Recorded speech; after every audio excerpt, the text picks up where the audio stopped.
प्रिय विद्यार्थियों, 12वीं कक्षा के हिंदी व्याख्यान में एक बार फिर से आप सबका स्वागत है। विद्यार्थियों, आज हम रघुवीर सहाय जी, जो कि एक बहुत ही महान साहित्यकार हैं, और उनकी एक बहुत ही प्रसिद्ध कविता कैमरे में बंद अपाहिज का अध्ययन हम करेंगे। कैमरे में बंद अपाहिज जो कविता है वो पीड़ा और वेदना की कविता। इस कविता में एक अपाहिज व्यक्ति की पीड़ा, वेदना, दुख, विडंबना को स्पर्श करके, छू करके उसे बहुत ज़्यादा दुख पहुंचाया गया।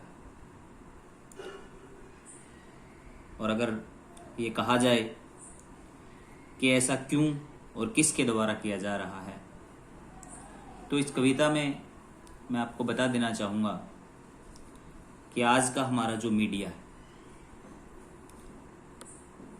दूरदर्शन, कुछ चैनल, मीडिया के कुछ चैनल जो कि अपनी प्रसिद्धि कमाने के लिए, अपने कार्यक्रमों को प्रसिद्ध करके अधिक लोभ और लालच के चक्कर में फंस के अपने पैसों के लालच को देखकर एक अपाहिज व्यक्ति को किस प्रकार से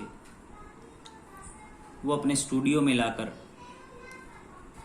और उससे बड़े ही अजीब प्रकार के प्रश्न करके उसकी वेदना को किस प्रकार से वो स्पर्श करके, छू करके उसे और ज़्यादा बढ़ाते हैं, उसके दुख को, उसकी पीड़ा को, उसके दर्द को और ज़्यादा किस प्रकार बढ़ा रहे हैं, सिर्फ अपने कार्यक्रम को प्रसिद्ध बनाने के लिए, अपने दूरदर्शन के कार्यक्रम को और अधिक प्रसिद्ध बनाकर अधिक पैसे कमाने के लिए। तो इस कविता में एक अपाहिज व्यक्ति को अपनी प्रसिद्धि के लिए दूरदर्शन पर लाया गया है। किस प्रकार से उसे वहां ला करके बेइज्जत किया जाता है, किस प्रकार से उसे वहां ला करके उसके दुख को और अधिक बढ़ाया जाता है, ये इस कविता में हम पढ़ेंगे। हम दूरदर्शन पर बोलेंगे, हम समर्थ शक्तिवान, हम एक दुर्बल को लाएंगे एक बंद कमरे में। ये उन मीडिया कर्मचारियों के द्वारा कहा गया है। हम दूरदर्शन पर बोलेंगे कि हम एक अपाहिज व्यक्ति को ला करके दूरदर्शन पर बोलेंगे, अर्थात उससे कुछ पूछेंगे। हम समर्थ हैं, हम शक्तिवान हैं, अर्थात वो ये दिखाना चाहते हैं कि हम एक अपाहिज व्यक्ति को दूरदर्शन पर ला करके और उससे कुछ प्रश्न पूछ करके हम अपने आप को शक्तिशाली दिखा रहे हैं। हम एक दुर्बल को लाएंगे, दुर्बल अर्थात अपाहिज, कि अपाहिज व्यक्ति को ला करके और हम एक बंद कमरे में अर्थात स्टूडियो में उससे पूछेंगे, तो आप क्या अपाहिज हैं? कि किसी एक व्यक्ति को अगर ये पूछा जाए, अपाहिज व्यक्ति को अगर ये पूछा जाए कि क्या आप अपाहिज हैं, तो उसे कैसा लगेगा? क्या उसका आत्मविश्वास टूट नहीं जाएगा? और बिल्कुल वैसा ही आज के हमारे मीडिया के द्वारा किया जा रहा है कि एक व्यक्ति को स्टूडियो में ला करके, जिसे इंग्लिश में टीआरपी कहा जाता है, अपनी प्रसिद्धि कमाना, अपनी प्रसिद्धि कमाने के लिए अधिक पैसे के चक्कर में किसी एक दुर्बल और अपाहिज व्यक्ति को स्टूडियो में लाकर उससे ये पूछा जाता है कि क्या आप अपाहिज हैं?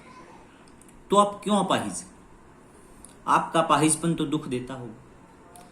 उसी व्यक्ति से पूछा जाता है कि आप अपाहिज हैं तो क्यों हैं, और क्या आपको आपका अपाहिजपन जो है कहीं ना कहीं दुखी करता है। इस प्रकार से उसकी पीड़ा को, उसकी वेदना को, उसके दुख को, उसके दर्द को स्पर्श करके उसे और अधिक दुखी किया जाता है। कैमरा दिखाओ इसे बड़ा बड़ा, कैमरामैन को ये कहा जाता है, आदेश दिया जाता है कि इस अपाहिज व्यक्ति को और बड़ा करके बार बार जो है दिखाया जाए पर्दे पर। इसे हम विद्यार्थियों कहेंगे कि पर्दे पर संवेदनाओं के साथ खिलवाड़, किसी व्यक्ति के अपाहिज होने का मजाक बनाना, जो कि आज का हमारा वर्तमान मीडिया ऐसा करता है। हाँ, तो बताइए आपका दुख क्या है, जल्दी बताइए। वह दुख बता नहीं पाएगा, खुद ही प्रश्न करते हैं और खुद ही उसका उत्तर देते हैं। अगर हम आज के मीडिया की बात करें तो खुद ही अपाहिज से प्रश्न कर रहे हैं कि बताइए आपका दुख क्या है। एक अपाहिज व्यक्ति का सबसे बड़ा दुख तो यही है कि वो अपाहिज है। और अगर उससे फिर ये पूछा जाए कि बताइए आपका दुख क्या है, और फिर अपने आप ही मीडिया के द्वारा ये उत्तर दे देना कि बता नहीं पाएगा, तो हम कहेंगे कि किस प्रकार से एक अपाहिज व्यक्ति को अपना शिकार बना करके, एक अपाहिज व्यक्ति को स्टूडियो में ला करके किस प्रकार से उसकी भावनाओं को छेड़ करके उसका जो आत्मविश्वास है उसको कमजोर किया जा रहा है। अगर वह व्यक्ति उस व्यक्ति का उस पर्दे पर ला करके आत्मविश्वास बढ़ाया जाए तो शायद उसे उसका जो दुख है, उसका जो अपाहिजपन है वो कम लगेगा। लेकिन नहीं, सिर्फ अपने कार्यक्रम को ताकि उसे अधिक लोग देख सकें, ताकि जितने लोग उसे अधिक देखेंगे उनका जो दूरदर्शन है, उनका जो चैनल है, उनका जो कार्यक्रम है वो और अधिक प्रसिद्ध होगा और उन्हें और उतना ही अधिक पैसा मिलेगा।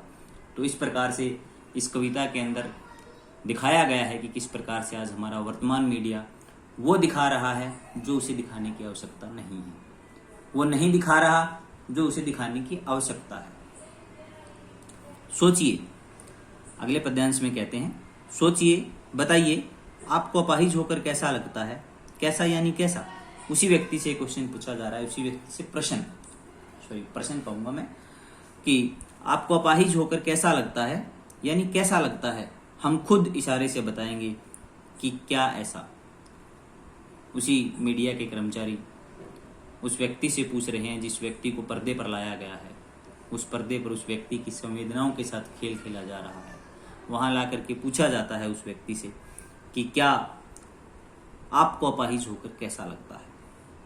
हम खुद इशारे से बताएंगे और फिर वही कर्मचारी खुद इशारे से बताते हैं कि कैसा, कि क्या ऐसा लगता है। सोचिए बताइए, थोड़ी कोशिश करिए। यह अवसर खो देंगे और उसे ये कहा जाता है कि आज आपके पास अवसर है, आज आपके पास मौका है कि आप इस पर्दे के ऊपर आ करके आप हमें ये बताइए कि आपका दुख क्या है, आपकी संवेदना, आपकी विडंबना क्या है, आपको क्या चीज है, आपका अपाहिजपन आपको कितना दुख देता है, बताइए आप। थोड़ी कोशिश करिए, यह अवसर खो देंगे।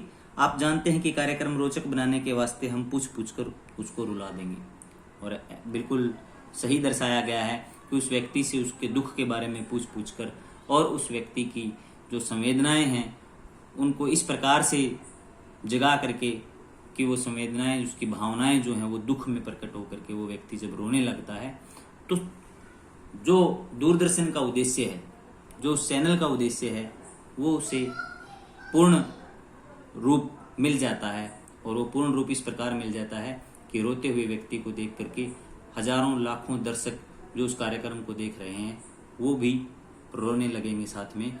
और दर्शक जब साथ में रोएंगे तो फिर जो कार्यक्रम है उसमें कहीं ना कहीं रोचकता बढ़ जाएगी। और जब रोचकता बढ़ जाएगी तो उसका जो सीधा फायदा है वो उस दूरदर्शन को मिल जाएगा। तो हम यहाँ कह सकते हैं कि आज का हमारा जो, अगर निष्कर्ष की बात करें तो आज हमारा इस कविता का निष्कर्ष ये है कि आज का हमारा जो मीडिया है वो एक अपाहिज व्यक्ति को किस प्रकार से स्टूडियो में ला करके उसके अपाहिजपन का मजाक उड़ा रहा है, सिर्फ अपने लालच के लिए, जो कि उसे नहीं करना चाहिए। और आज का हमारा जो वर्तमान मीडिया है वो ये भी दर्शाया गया है यहाँ पर कि वो दिखाया जा रहा है हमें पर्दे के ऊपर जो हमें नहीं दिखाया जाना चाहिए, और वो नहीं दिखाया जा रहा है जो हमें दिखाना चाहिए। तो विद्यार्थियों, आज के लिए इतना ही। अगली कक्षा में अगले विषय पर एक बार फिर चर्चा करेंगे। धन्यवाद।